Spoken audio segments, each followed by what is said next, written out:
बिस्मिल्लाहिर्रहमानिर्रहीम।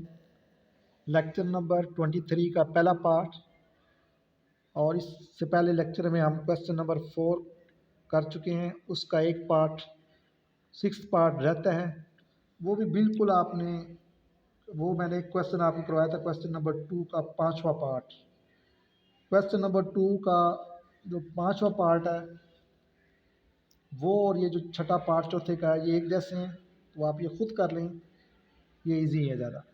अब हम जो क्वेश्चन शुरू करना जा रहे हैं उसमें है क्वेश्चन, ये इतने मुश्किल नहीं, ये इजी क्वेश्चन है। जो हम कर चुके हैं मुश्किल और टफ क्वेश्चन वही थे, और अब इसके बाद जो भी क्वेश्चन होंगे उम्मीद है कि आपको वो इतने ज़्यादा तंग नहीं करेंगे। आसान क्वेश्चन है, बहुत आसान अगर नहीं भी है, लेकिन ये तो जितने टफ थे उतने क्वेश्चन ये टफ नहीं है। इसके बाद जो आज से हम लेक्चर शुरू कर रहे हैं, और इसके बाद जो आगे जितने भी लेक्चर हैं, क्योंकि सबसे ज़्यादा टफ एक्सरसाइज यही 3.4 को समझा जाता है इंटीग्रेशन में, और स्मार्ट में ने तो इसको वैसे ही कम कर दिया है। और इसके बाद जो भी क्वेश्चन होंगे वो तकरीबन वही मेथड यूज़ होगा उसमें जो हम पीछे कर चुके हैं। हर टाइम में थोड़ा सा कोई नई चीज़ आएगी, लेकिन ज़्यादातर क्वेश्चन पिछली टाइप के होंगे। अब ये जो क्वेश्चन नंबर 5 है, ये सारे क्वेश्चन एक जैसे हैं। इसमें 5-6 पार्ट हैं, तो कोशिश करूँगा मैं आज सारे ख़त्म कर दूँ। इसमें आपने क्या करना है, आपके पास ये एक फार्मूला छोटा सा यूज़ होगा, लेकिन डायरेक्ट फार्मूला मैं नहीं लगाऊंगा। ई की एक्स होगा, फिर ब्रैकेट होगी एफ एक्स और प्लस एफ प्राइम एक्स यानी डेरिवेटिव, और डी एक्स यानी ई एक्स होगा ब्रैकेट के बाहर, और ब्रैकेट के अंदर फंक्शन और उसका प्लस डेरिवेटिव साथ मौजूद होगा।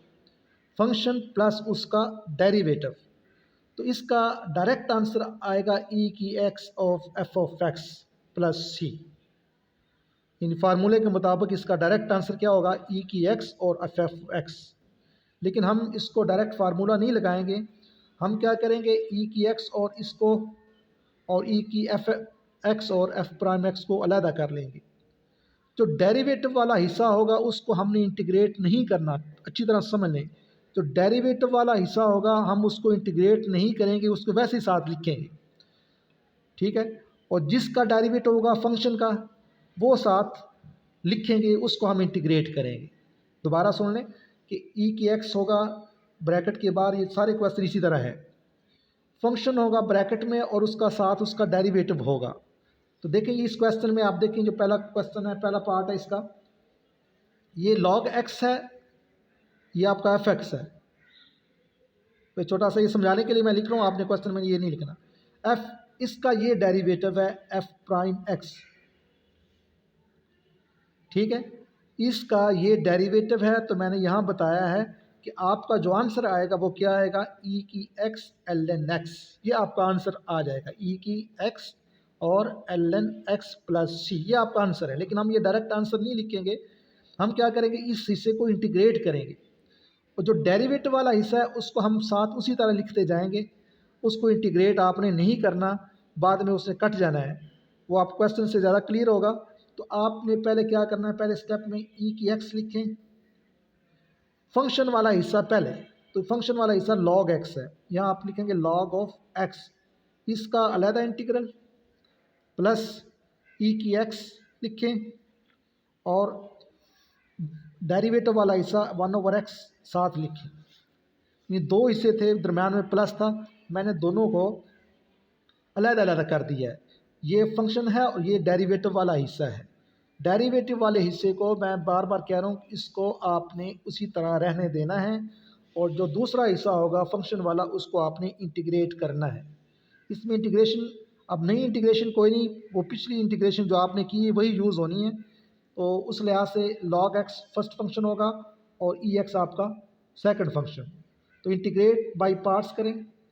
First function l n x integral of second function minus integral of second function derivative of first function l n x, और इस सारे का फिर इंटीग्रल प्लस ई की एक्स 1/x और डी एक्स, यानी ये चीज़ उसी तरह मैंने लिख दी, इसको इंटीग्रेट नहीं करना। दोबारा देखिए, फर्स्ट फंक्शन ये लिखा, सेकंड का इंटीग्रल माइनस सेकंड यानी ई एक्स का इंटीग्रल और फर्स्ट लॉग एक्स का डेरिवेटिव और सारे का इंटीग्रल। लॉग ऑफ एक्स लिखें, ई की एक्स का इंटीग्रल ई की एक्स ही रहेगा माइनस इस ई की एक्स का इंटीग्रल इतना हिस्सा ई की एक्स रहेगा। Derivative of log of x जो है वो क्या होगा 1/x और फिर होल इंटीग्रल और इंटीग्रल के साथ हम क्या करते हैं dx लगाते हैं। तो दूसरा हिस्सा है जो डेरिवेटिव वाला एफ डैश वाला हिस्सा वो मैंने कहा साथ साथ इसी तरह आपने चलाना है। ये क्या है ई की x और 1/x साथ dx। क्या होगा ये दोनों एक जैसे हैं, ये माइनस है ये प्लस है ये आपस में कैंसिल। अच्छा प्लस सी लिखा करें कांस्टेंट का, तो आपका पास क्या चीज़ बच जाएगी ln x ई की पावर x प्लस सी। तो ये आपका आंसर आ जाएगा। ये बिल्कुल इजी है, 6 पार्ट हैं इसके। इसी तरह इसमें दूसरा पार्ट बिल्कुल इसी तरह cos x sin x है वो आप खुद कर लें। इसका फिर मैं तीसरा पार्ट करता हूँ। दूसरा आपने खुद करना है ई की a x into minus sine x e की x into a second inverse x plus 1/x into x square minus 1 और ब्रैकेट बंद करें और डी एक्स लें। देखिए फॉर्म यही होगी हर एक में, इसकी पहचान यही है कि इसकी फॉर्म में क्या होगा कि ई की एक्स या ई की एक्स होगा फिर ब्रैकेट होगी फंक्शन और उसके साथ डेरिवेटिव। देखें सीकेंड इनवर्स का जो डेरिवेटिव है वो होता है 1/x into x square minus 1। तो ये फंक्शन है और ये इसका डेरिवेटिव वाला हिस्सा है। तो जो डेरिवेटिव वाला हिस्सा है वो आप पहले लिख लें। बाहर क्या है ई की ए एक्स और साथ क्या लिखेंगे 1/x into x square minus 1 integral. यानी दूसरा जो हिस्सा है वो मैंने क्या कर दिया डेरिवेटिव वाला हिस्सा मैंने ये लिखा बाद में, इसको हमने इंटीग्रेट नहीं करना, इसको साथ वैसे ही चलाएंगे। और जो पहला हिस्सा है वो क्या है ई की a x A into सीकेंड inverse x और डी एक्स। ये पहला हिस्सा क्योंकि ई की ए एक्स जो है वो दोनों के साथ है, ये फंक्शन ये इसका डेरिवेटिव। तो डेरिवेटिव वाला हिस्सा बाद में मैं इसलिए लिखा क्योंकि हमने इसको इसी तरह साथ चलाना है। अब इसको इंटीग्रेट बाय पार्ट करें। इनवर्स हमेशा फर्स्ट फंक्शन होता है, तो सीकेंड इनवर्स फर्स्ट फंक्शन और ये सेकंड फंक्शन। तो लिखें ए कांस्टेंट है, मैं इसको वैसे ही बाहर लिख लेता हूँ, ये दोनों के साथ होगा।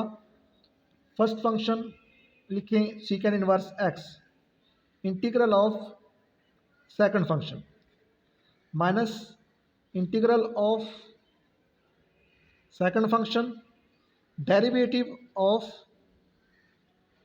फर्स्ट फंक्शन और इस सारे का फिर इंटीग्रल। ये फार्मूला है बाई पार्ट्स का। इसको साथ उसी तरह आपने लिखना है ई की a x divided by x into x square minus 1 सारे का स्क्वायर रूट और डी एक्स। आगे हैं जी, देखें ए लिखें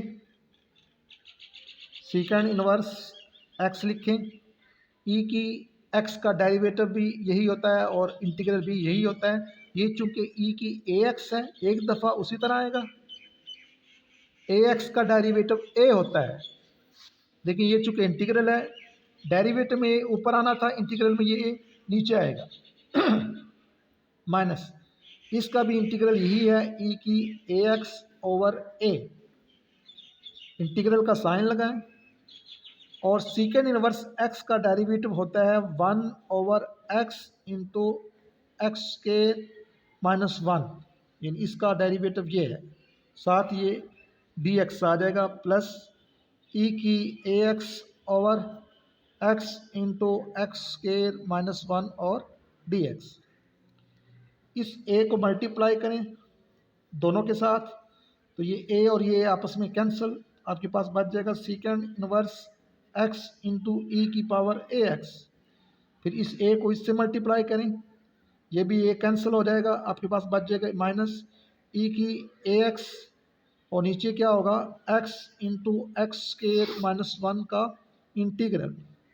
प्लस ई की ए एक्स और x into x square minus one और डी एक्स प्लस सी कांस्टेंट, ये दोनों एक जैसे हैं, ये आपस में कैंसल, तो आपके पास बच जाएगा सीकेंड इनवर्स एक्स ई की ए एक्स प्लस सी।